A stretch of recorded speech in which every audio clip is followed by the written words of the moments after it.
नमस्कार साथियों, एक बड़े महत्वपूर्ण मुद्दे के ऊपर आपसे चर्चा कर रहा हूँ।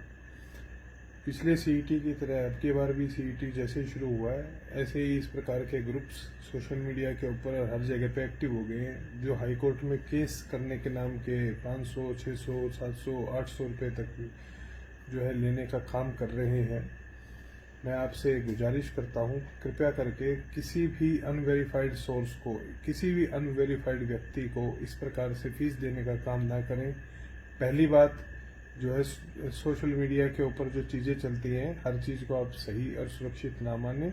दूसरी बात, जब तक कि आपकी या आपके ग्रुप की स्वयं एडवोकेट से डायरेक्ट बात ना हुई हो, तब तक किसी भी चीज़ को आप पक्का ना माने।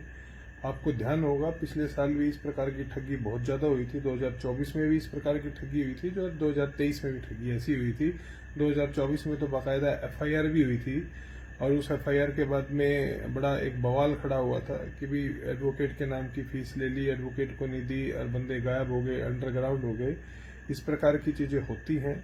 मैं आपको बता दूं एक बड़ा क्लियर तौर पे, एक तो इस बात को हमेशा ध्यान में रखें कि एडवोकेट ने एक्चुअल में फीस कितनी ली है और आपने कितनी फीस दी है। इसका आपके पास में ऑथेंटिक और ओरिजिनल रिकॉर्ड होना चाहिए।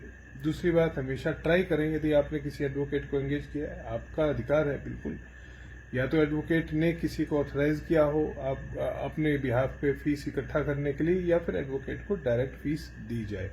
इस प्रकार से जो क्यूआर कोड से थोड़ी थोड़ी करके फीस भेजी जाती है, वो आपको तो लगता है कि वो चुभती नहीं है, लेकिन कई बार ये हजारों लाखों रुपए में आ जाती है, और कई बार तो 10-10, 15-15 लाख तक भी लोग इकट्ठा कर जाते हैं। एडवोकेट को देना कितना देना है वो तो अलग बात है, उनकी अपनी मर्जी होती है एडवोकेट कितनी कहाँ पे फीस लेता है। मन मर्जी से किसी भी एडवोकेट को एंगेज कर लिया जाता है। उसके बाद में मेरिट के ऊपर चर्चा ना करने की जगह जो है ना, चर्चा ज्यादा इस बात पे होती है कि भाई ऐसे कैसे केस डाला गया है और अभी इसके अंदर कोर्ट में क्या होगा। कोर्ट का नाम लेकर के कोई भी जो है उगाही करने का प्रयास करे कि भी हम केस करने जा रहे हैं, तो प्लीज एडवोकेट जो भी, सबसे पहले आप उनसे बात करिए कि भी आपने किस एडवोकेट को एंगेज किया। दूसरी बात, हमेशा उस एडवोकेट से क्रॉस करके पुष्टि कीजिए कि भी सर आपने कितनी फीस बताई है। और तीसरी बात, जब ये सारी चीजें क्लियर हो जाए और आप पूरी तरह से आश्वस्त हो जाएं कि हाँ आपकी फीस जो है किसी जेन्युइन कॉज के साथ में, किसी एडवोकेट के साथ में जा रही है, तभी अपनी फीस देने का काम करें। और मेरा तो हमेशा ये मानना रहा है कि जो व्यक्ति फीस दे उसे कोर्ट में स्वयं पिटिशनर और पार्टी बनना चाहिए। और 700, 800, 600 रुपए के अंदर मुझे नहीं लगता कि कोर्ट के अंदर कोई केस डाला जा सकता है।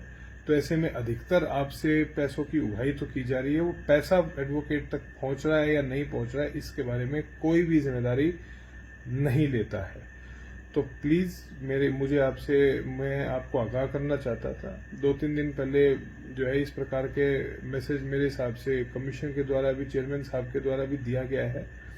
ठीक मैसेज था, it was in good sense, उसमें कुछ भी गलत नहीं था। तो मैं भी आपको एक आगाह कर रहा हूं कि कृपया करके हमेशा वेरीफाइड व्यक्ति को ही अपनी फीस दें, वेरीफाइड मोबाइल नंबर पर दें, और हमेशा एडवोकेट से बात करके ही किसी को फीस दी जाए। और एडवोकेट को बाकायदा इस बात की जानकारी हो कि सर मैंने आपके बिहाफ पे जो है ना इतनी फीस इस व्यक्ति को दी है, तभी आप ठगी से बचेंगे।